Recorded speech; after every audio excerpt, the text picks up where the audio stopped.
कर्नाटका में एक ऐसी जगह है जहाँ कदम रखते ही लगता है जैसे वक्त थम सा गया हो। हम बात कर रहे हैं हम्पी की। हम्पी को उस टाइम में बीजिंग के बाद दुनिया का सेकंड बिगेस्ट सिटी माना जाता था, और तो और यह दुनिया का सबसे अमीर साम्राज्य भी था। 1600 से ज़्यादा monuments, UNESCO world heritage site और हर पत्थर में छुपी एक कहानी।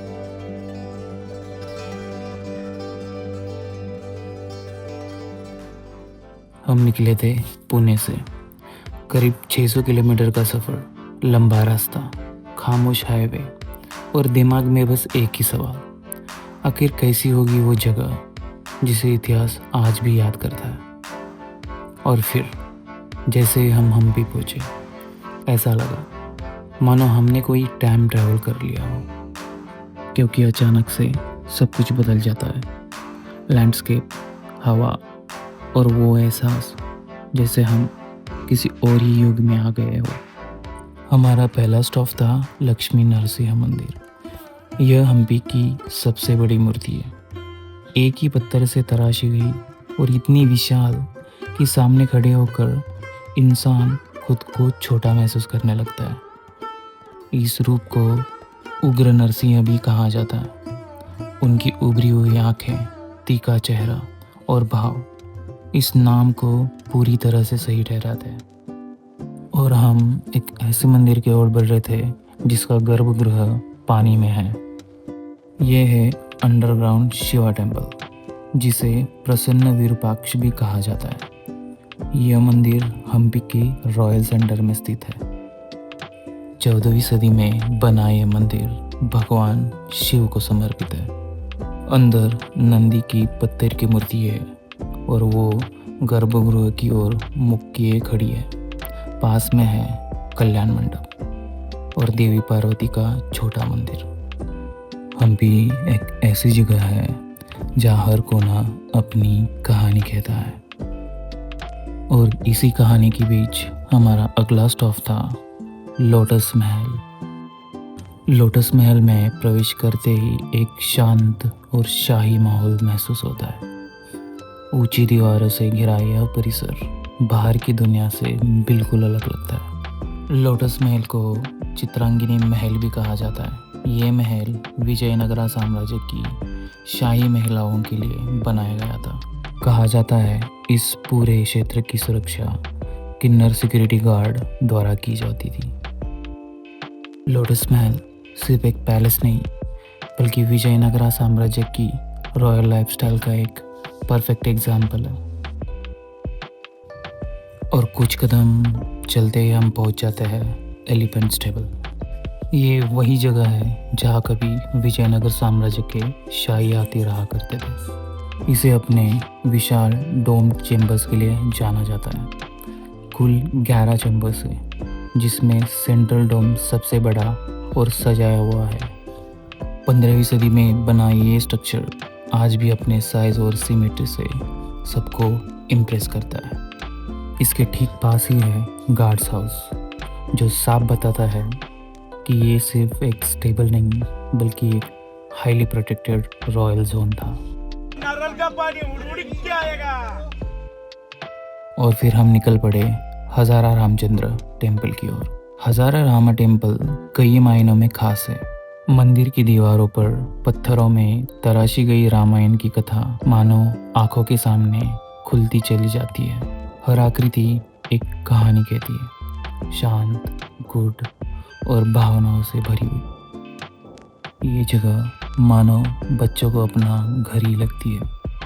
हर कोना, हर नक्काशी उन्हें अपनी कहानी सुनाती है।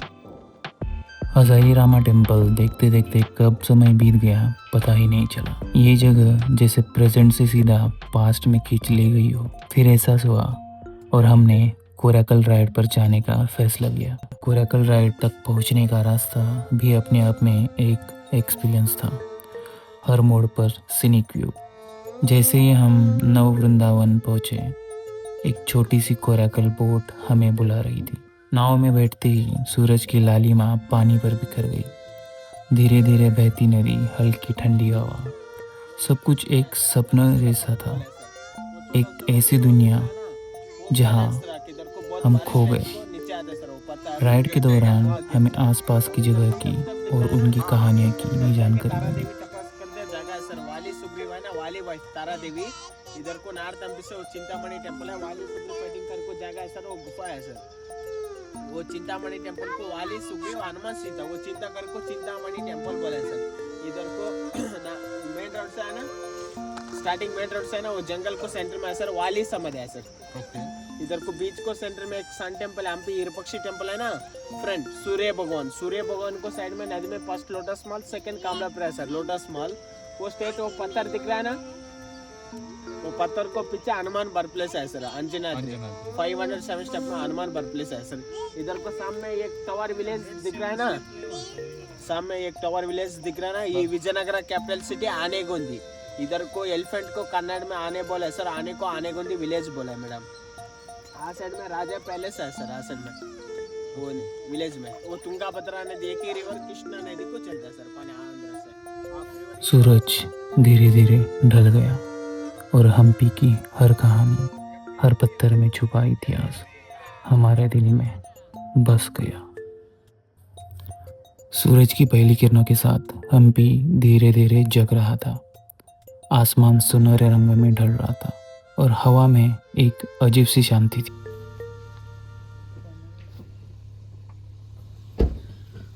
हम कार में बैठे, सामने खुली सड़क और दिल में एक ही मंजिल, विरूपाक्ष टेम्पल। जैसे जैसे आगे बढ़ते गए, पत्थरों, पहाड़ियों और खंडरों के बीच रास्ता खुद इतिहास बनाता चला गया।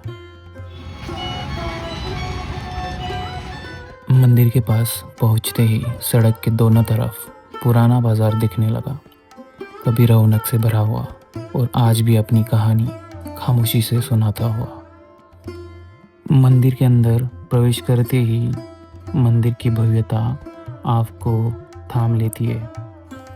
सबसे पहले दिखता है बिटप्पया गोपुरा, जो द्रविडियन शैली में बना हुआ करीब 165 फीट ऊंचा है और हम्पी का सबसे विशाल गोपुरा है। कहा जाता है कि ये मंदिर करीब 1400 साल पुराना है और सच कहूँ तो यहाँ आकर समझ नहीं आता कि क्या देखा जाए और क्या छोड़ा जाए। मंदिर के अंदर एक और हैरान करने वाली चीज़ है पिन होल कैमरा इफेक्ट। एक छोटी सी ओपनिंग से गोपुरा की इन्वर्टेड शैडो अंदर की दीवार पर दिखाई देती है। हम्पी में कई मंदिर है, लेकिन अब सिर्फ वो एक हिस्टोरिकल मॉन्यूमेंट बन चुके हैं। विरूपाक्ष टेम्पल इकलौता ऐसा मंदिर है जहाँ आज भी नियमित रूप से पूजा होती है। विरूपाक्ष मंदिर में भगवान शिव को विरूपाक्षेश्वर और माता पार्वती को पंपा देवी के नाम से पूजा जाता है। ऐसा माना जाता है कि दोनों का विवाह यही हुआ था। विरूपाक्ष टेम्पल से लौटते हुए हम हेमकुटा हिल की ओर बढ़े, जहाँ खड़ा है कड़लेकालु गणेशा, हम्पी का एक और विशाल और अद्भुत खजाना। एक ही विशाल पत्थर से बनाई गई ये मूर्ति करीब 15 फीट ऊंची है। और फिर हम पहुंचे विजय विठल मंदिर। विरूपाक्ष टेम्पल के बाद ये हमारा आखिरी डेस्टिनेशन था। इस मंदिर तक जाने के लिए गेट से पेड व्हीकल लेना पड़ता है। पूरा से अंदर जाते ही हमें दिखता है स्टोन चैरियट। ये वही चैरियट है जो आज भी हमारे 50 के नोट पर छपा है। ये चैरियट असल में गरुड़ मंडप था, भगवान विष्णु के वाहन गरुड़ को समर्पित। मंदिर के आसपास कई मंडप दिखाई देते हैं, जैसे कल्याण मंडप, उत्सव मंडप, नृत्य मंडप। यहाँ के पिलर्स को म्यूजिकल पिलर्स कहा जाता है। हल्का सा टैप करने पर इनसे अलग अलग सुर निकलते हैं। विजय विठल मंदिर 15वीं शताब्दी में देवराया द्वितीय के समय शुरू हुआ और बाद में कृष्णदेवराय के काल में इसे और भव्य बनाया गया। ये मंदिर विजयनगर साम्राज्य में वैष्णव परंपरा का मुख्य केंद्र था।